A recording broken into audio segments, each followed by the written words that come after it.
3. Assalamualaikum warahmatullahi wabarakatuh. Saya Dewi Farida Andriani, mahasiswa PPG Daljab di IAIN Ponorogo akan membuat video praktek pembelajaran.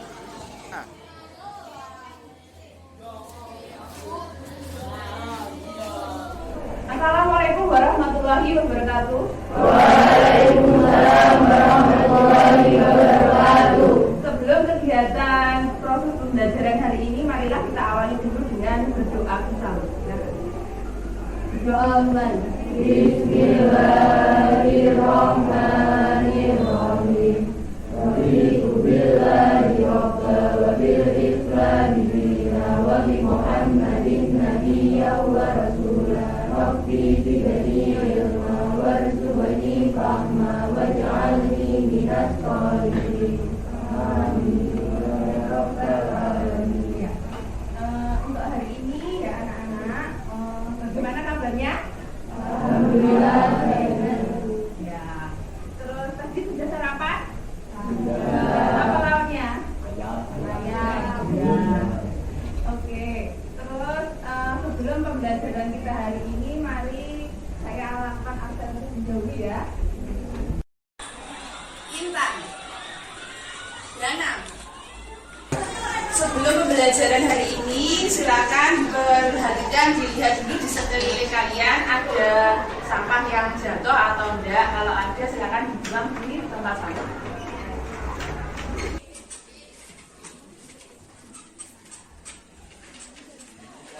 Sebelum pembelajaran kali ini, kita awali dulu dengan membaca Asmaul Husna lewat video. Ayo kita baca sama-sama ya.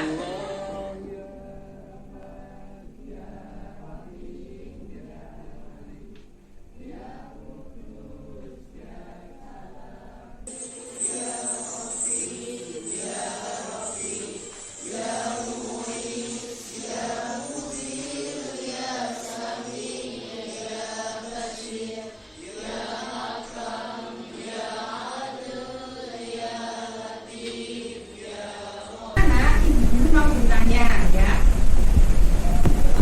kita beri agama Islam apa? Al-Quran oleh Allah diturunkan kepada Nabi Muhammad. Terus Al-Quran itu kira-kira siapa yang tahu dan berani angkat tangan? Al-Quran turun tanggal berapa? Siapa yang tahu? Ayo angkat tangan ya.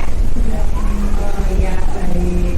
Oke, marilah kita awali ini cuma karena sudah di pertanyaannya sudah dijawab, jadi kita materi kita hari ini ngomong tentang sejarah hakikat Al-Quran. Anak-anak, untuk indikator pembelajaran kompetensi hari ini, yang pertama itu kalian harus bisa menganalisis sejarah diturunkannya Al-Quran ya. Nanti sampean semua bisa menguraikan, menganalisis sejarah diturunkan Al-Quran itu seperti terus yang kedua, kalian bisa menganalisis hakikat Al-Quran yang sesungguhnya. Tiga, kalian bisa menguraikan keistimewaan Al-Quran secara sebagai mukjizat. Yang keempat, kalian bisa menyimpulkan hikmah diturunkannya Al-Quran. Dan yang kelima, kalian bisa menentukan contoh bukti keistimewaan Al-Quran. Terus tujuan dari pembelajaran ini adalah yang membaca teks sejarah diturunkannya Al-Quran di pelajaran. Kalian mampu menganalisis sejarah diturunkannya Al-Quran. Yang kedua, setelah melihat gambar dalam buku ya tentang materi hakikat Al-Quran, kalian mampu menganalisis hakikat Al-Quran dengan baik dan benar. Yang ketiga, setelah menyimak video kebenaran Al-Quran, kalian mampu menguraikan keistimewaan Al-Quran. Terus, setelah mencermati Al-Quran kemenang, itu nanti kalian bisa menyimpulkan hikmah diturunkannya Al-Quran. Terus yang terakhir, setelah kalian melihat video tentang bukti kebenaran Al-Quran, kalian mampu menentukan contoh keistimewaan Al-Quran dengan baik dan benar. Untuk kegiatan hari ini anak-anak itu dimulai dengan melihat video, membaca teks tentang buku akidah akhlak yang materi sejarah, hakikat, dan keistimewaan Al-Quran. Terus kemudian kalian menanya, setelah menanya kalian nanti mengajukan pertanyaan. Setelah mengajukan pertanyaan, kalian berdiskusi. Setelah berdiskusi, kalian mencari data, mengumpulkan data kaitannya dengan pertanyaan tersebut. Setelah itu menghubungkan atau mengasosiasikan dengan kehidupan sehari-hari. Setelah itu mengkomunikasikan, gitu ya, diwakili oleh ketua kelompok. Anak-anak, ini guru membawa kartu. Setelah kalian membaca tadi dan melihat YouTube, sekarang kalian tulis pertanyaan di kartu ini, kemudian ditempelkan di depan ya.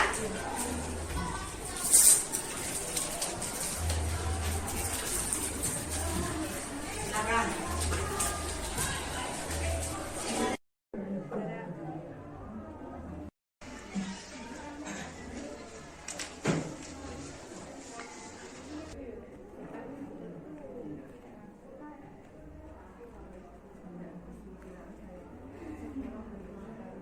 Setelah melihat pertanyaan dari kalian, coba ini pertanyaannya ada 4. Silakan kalian membuat kelompok, ya.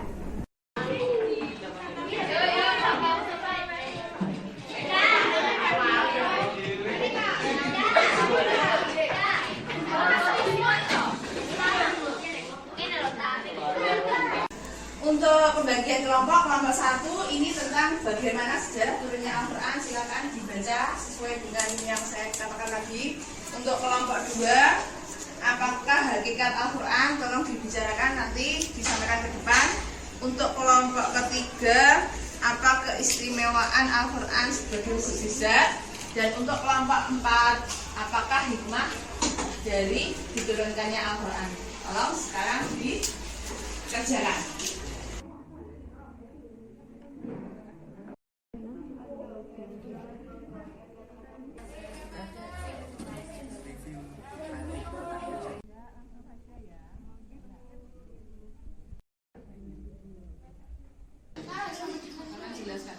Sejarah turunnya Al-Quran diturunkan Allah Subhanahu Wa Taala kepada Nabi Muhammad SAW dalam jangka waktu 23 tahun melalui perantara malaikat Jibril secara berangsur-angsur.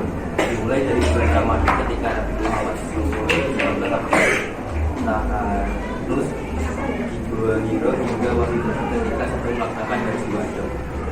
Silakan untuk kelompok 2 menyampaikan hasil diskusinya.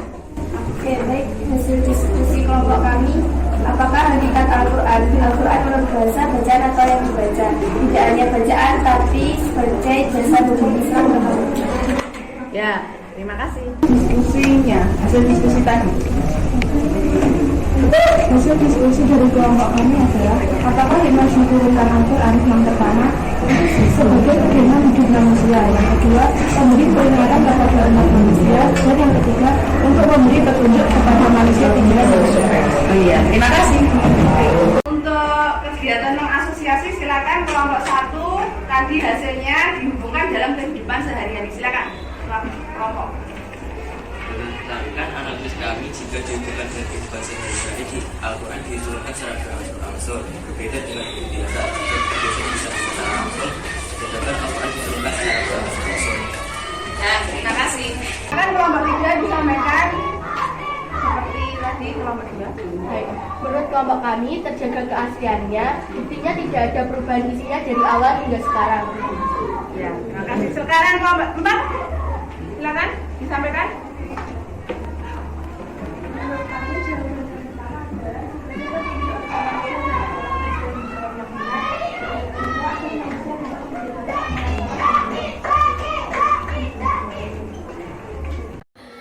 Anak-anak, setelah tadi kalian lakukan diskusi dan ada tanggapan dari satu kelompok ke kelompok yang lain, materi ini akan saya sampaikan tentang yang pertama tentang sejarah diturunkan Al-Quran.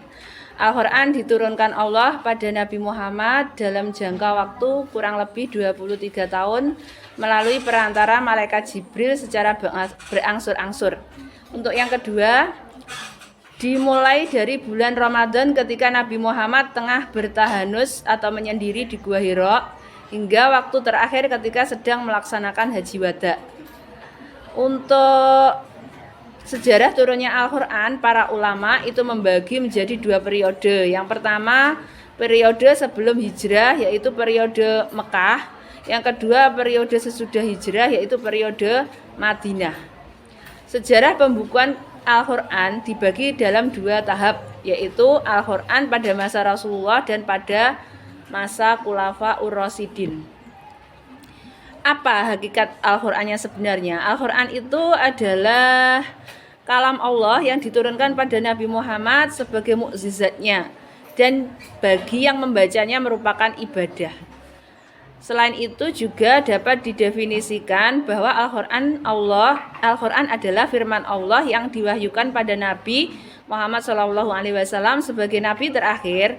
Dinamakan Al-Quran karena merupakan kitab suci yang wajib dibaca, dipelajari, dan merupakan ajaran-ajaran wahyu terbaik.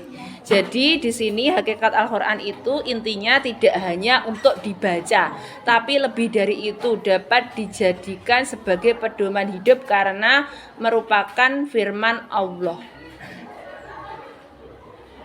Selanjutnya, keistimewaan Al-Quran sebagai mukjizat itu yang pertama, kita lihat dari segi kelebihan kitab suci Al-Quran daripada kitab suci yang lain, yaitu dari segi keaslian Al-Quran. Yang kedua, dari segi isi kandungan Al-Quran. Yang ketiga, segi susunan bahasanya. Yang keempat, segi misi yang diemban. Selanjutnya, hikmah diturunkannya Al-Quran. Sebelum Al-Quran diturunkan, masyarakat Arab hidup dalam kegelapan. Dan pada intinya hikmah Al-Quran diturunkan adalah untuk menuntun manusia ke jalan yang benar agar selamat hidup di dunia dan di akhirat. Contoh bukti keistimewaan Al-Quran yang pertama, selama 14 abad lebih kitab suci Al-Quran tidak mengalami perubahan sedikit pun. Yang kedua, isi kandungannya lengkap menjawab seluruh problematika kehidupan manusia di berbagai tempat dan zaman. Seperti itu ya untuk penjelasan dari materi ini. Anak-anak, untuk hari ini materinya tentang sejarah, hakikat, dan keistimewaan Al-Quran. Ini sudah terakhir, kalian sudah berdiskusi dan bertanya jawab. Silakan, siapa dari kalian yang bisa menyimpulkan dari pembelajaran hari ini? Ya, silakan. Menurut saya kesimpulannya adalah bahwa Al-Quran merupakan wahyu Allah yang sangat luar biasa yang tidak dapat tergantikan, dan Al-Quran sebagai petunjuk bagi manusia agar memilih jalan yang benar sehingga selamat di dunia dan di akhirat. Terima kasih. Ya, terima kasih, beri aplaus semuanya. Anak-anak, tadi kan sudah kita mulai dari mengamati, menanya, terus kemudian mengumpulkan data, mengasosiasi dan mengkomunikasikan. Terus setelah itu kan sudah selesai. Sekarang untuk tugasnya sudah saya sampaikan lewat link. Saya lewat link sampai nanti semua mengerjakan soal yang ada di link tersebut. Ya. Terus selain itu juga kalian mengisi angket tentang bagaimana kesan dan pesan kalian untuk pembelajaran hari ini. Itu tolong diisi, ya. Terus untuk pekerjaan rumahnya itu juga saya share lewat link. Nanti tolong untuk linknya itu sudah saya share, yaitu soalnya ada di link buku Akidah Akhlak kelas 8.